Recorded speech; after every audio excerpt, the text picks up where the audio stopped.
When a state Supreme Court rules against the Second Amendment, depriving citizens of their God-given right to self-defense and self-preservation in the face of government tyranny, what does one do? Well, we'll give you a real-life example from the state of Illinois from county officials who know how to constitutionally handle verdicts that the state Supreme Court gets wrong. If you're concerned about American independence and freedom, then please watch and take the recommended actions. Also, be sure to like, share, and subscribe so we can break through big tech censorship and reach many others. Last week, the Illinois State Supreme Court ruled 4-3 to uphold the state's newly enacted ban on many semi-automatic guns. According to the Times, the law bans dozens of specific brands or types of rifles and handguns, 50 caliber guns, attachments, and rapid-firing devices. No rifle is allowed to accommodate more than 10 rounds with a 15-round limit for handguns. The most popular gun targeted is the AR-15 rifle. As the Time further points out, current owners of such weapons won't be required to surrender them. However, gun owners will have to register them with the Illinois State Police, including serial numbers, a provision initially removed by the Senate, but restored after House proponents' objections. Illinois is one of the unfriendliest states toward law-abiding gun owners, preferring to instead foster a justice system that coddles criminals and punishes victims, with much of the crime and ruling party politics coming out of the urban areas. The rural areas of Illinois can be at odds with the big city politics that emanates out of Chicago and signed into law in Springfield. This was quite noticeable last year when Governor Pritzker signed gun control legislation after the July 4th Hyde Park shooting.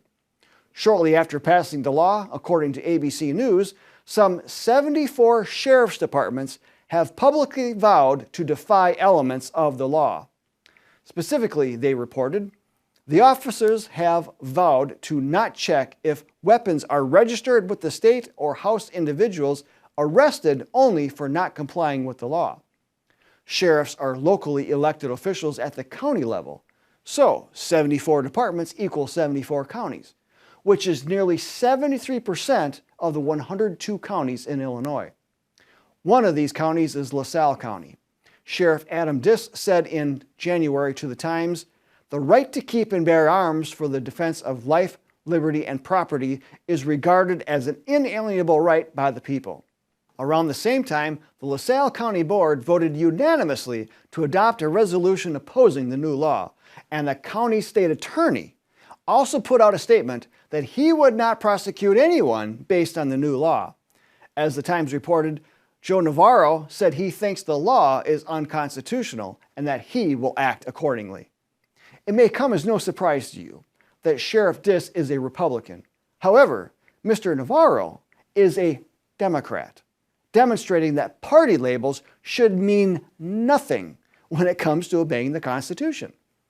As we wrote in our Article 6 Constitutional Principles booklet, America's founders said constitutional violations should be met with constitutional enforcement. Local, state, and federal officials have a duty to protect our rights by opposing constitutional violations. The Second Amendment is a popular right that government loves to usurp. After all, take away the arms of the people and they are left defenseless against government-sanctioned tyranny. And history proves time and time again that dictators and their regimes want a monopoly on anything that takes away control of the people. Gun registration is always a precursor to confiscation. So when laws challenge the basic rights of the individual, elected officials have a duty to protect their constituents by declaring the usurpation or attack on the right as null and void. For those that understand this constitutional principle, it is a powerful tool. James Madison wrote in 1834, "Thus the right of nullification, meant by Mr. Jefferson, is the natural right, which all admit to be a remedy against insupportable oppression." Nullification has been used on many occasions throughout American history, most recently and notably during the unconstitutional government lockdowns of COVID-19. Yet there are still many legislators and special interest groups that argue against using nullification. They say it doesn't work and that it's unconstitutional. However, these are merely excuses of those that either don't want to act or perhaps they don't understand the concept. For gun control to be lasting, the Constitution will need to be amended. For as long as the Second Amendment is around, gun grabbers will have a hard time getting past it. The Founding Fathers made it hard to amend the Constitution to help avoid the political whims of the day. Article 5 of the Constitution offers two ways to amend. One in which Congress proposes the amendment, which then gets sent to the states for ratification once 2/3 of both houses of Congress agree to the amendment. 3/4 of the states are needed to ratify. Another way to amend is for 2/3 of the states to apply to Congress for a convention for proposing amendments. Congress then calls a convention. Now, regarding further logistics, the Constitution is silent. But historical precedence was set when a constitutional convention was called in 1787 to amend the Articles of Confederation, which were then entirely scrapped, and the new Constitution was written and ratified following a lower threshold for ratification. Under the Articles, ratification needed to come from all states, but under the new Constitution, it was lowered to 3/4. As the late Justice Antonin Scalia once said, "I certainly would not want a constitutional convention. Whoa, who knows what would come out of it?" Well, California Governor Gavin Newsom knows what can come out of it and has launched a campaign to change the Second Amendment by calling a convention. He said California would be the first to get this started. And true to his word, SJR 7 has just been introduced. This resolution applies to Congress for a convention to rewrite the Second Amendment, adding verbiage that would allow local, state, and federal governments to legislate away an individual's right to bear arms, something the Constitution now says shall not be infringed.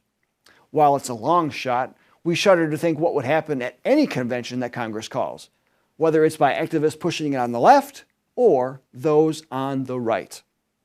As long as the Constitution stands with its Bill of Rights, nullification will always have a solid foundation from which to operate, preserving your God-given rights. But if we lose the Constitution or the Bill of Rights, then the very foundation of this republic will be lost and reshaped into something that will be unrecognizable, but will fit right into the globalist New World Order that has been planned and promoted by its supporters since at least the 18th century. Now, going back to our Illinois example, State's Attorney Navarro said that he was told the ruling would be appealed to the U.S. Supreme Court and has a good chance of being heard by the court next year. Oh, and those sheriffs who have so bravely stood up now number over 90. Let this be a nullification lesson to all those in states that frequently get it wrong. All you need are some key local elected officials that understand and will implement nullification. The John Birch Society has been working since 1958 to protect the very foundation from those that want to erase it and make it over. Our primary strategy is education, while the truth is our only weapon. We utilize the constitutional tools given to American citizens by the founders to protect their God-given rights, including the powerful tool of nullification. But if we are to win, we will need your help. As the Founding Fathers demonstrated, it does not take a majority to win. Rather, it's the irate, tireless minority that gets the job done. So learn more about nullification and then put it to work in your area. Download our free booklet or purchase physical copies to distribute, along with our other related literature that helps to explain the importance of this constitutional tool. Join the John Birch Society to begin working with others in your area, for you can change the trajectory of history. All links are in the video description. I'm Bill Hahn for the John Birch Society. Until next time, learn more and take action to help preserve our precious republic.